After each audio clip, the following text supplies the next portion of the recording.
we can do some 3D modeling inside the engine. We don't need an external bit of software, but lots of us are used to using other bits of 3D software like 3ds Max, Cinema 4D Maya, or Blender, and often it can be a bit quicker to use another tool instead to create some of our 3D objects and then import them using the asset manager in Roblox, and then applying the textures there instead. So just very quickly, I'm just going to show you the workflow and the way in which we can kind of do that.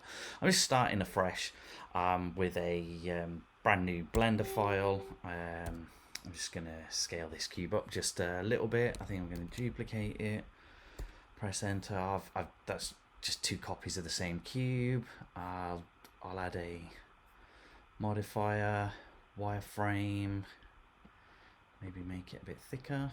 I'm just trying to demonstrate very quickly making something that looks a little bit different. Let's also add another modifier. Let's also bevel that as well, actually. Now let's increase the thickness. Okay, there we go. Just something that looks kind of like a crate, I guess, and then we could apply very quickly the wood texture inside Roblox Studio. All right, so we've got this, we're ready to go. All we have to do is make sure that we export it as a OBJ. Now, Roblox does support FBX files, but they can be a little bit finicky and fiddly and often break. The easiest I've found is using the OBJ format. When we're exporting, we just need to double check, like Blender.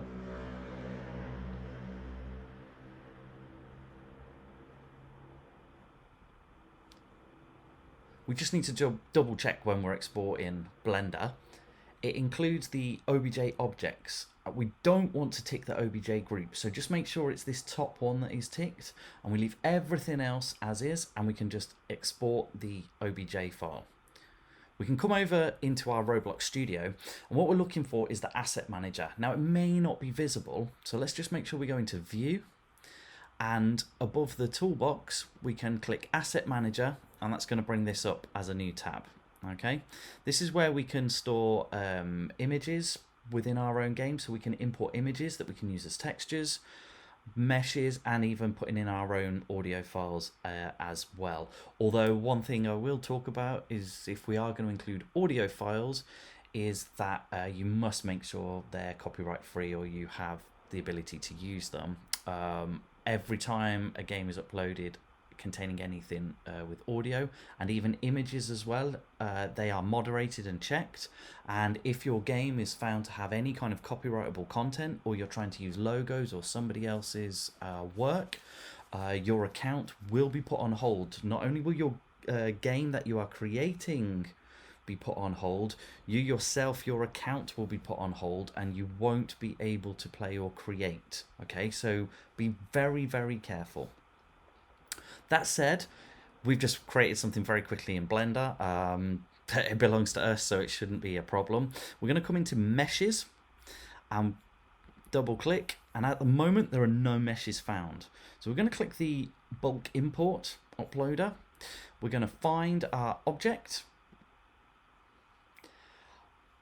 Make sure we tick import file as a single mesh. Okay, so if there were lots of different meshes, as you could see in my Blender file, there were 2 separate kind of bits that were joined together. This will merge everything. So if you haven't in Blender rendered down to one group object or one mesh, then this will help.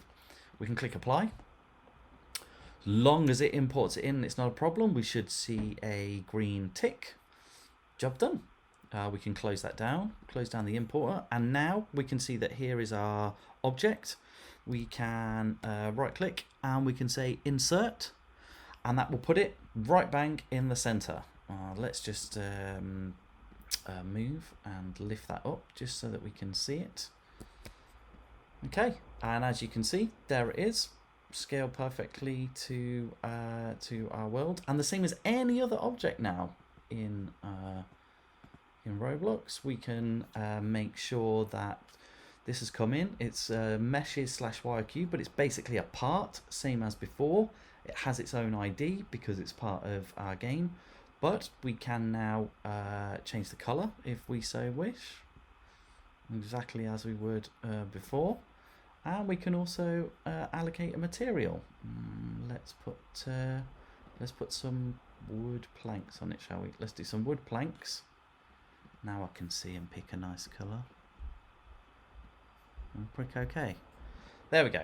And we've got a very simple looking crate, but it looks a lot better than just a plain square box. So that's just a way in which you can import 3D objects. Of course, you can search the internet for 3D objects as well and import them in directly, or flex your modeling skills and create them yourself. So that's a cool way of just bringing something that goes beyond the basic building blocks.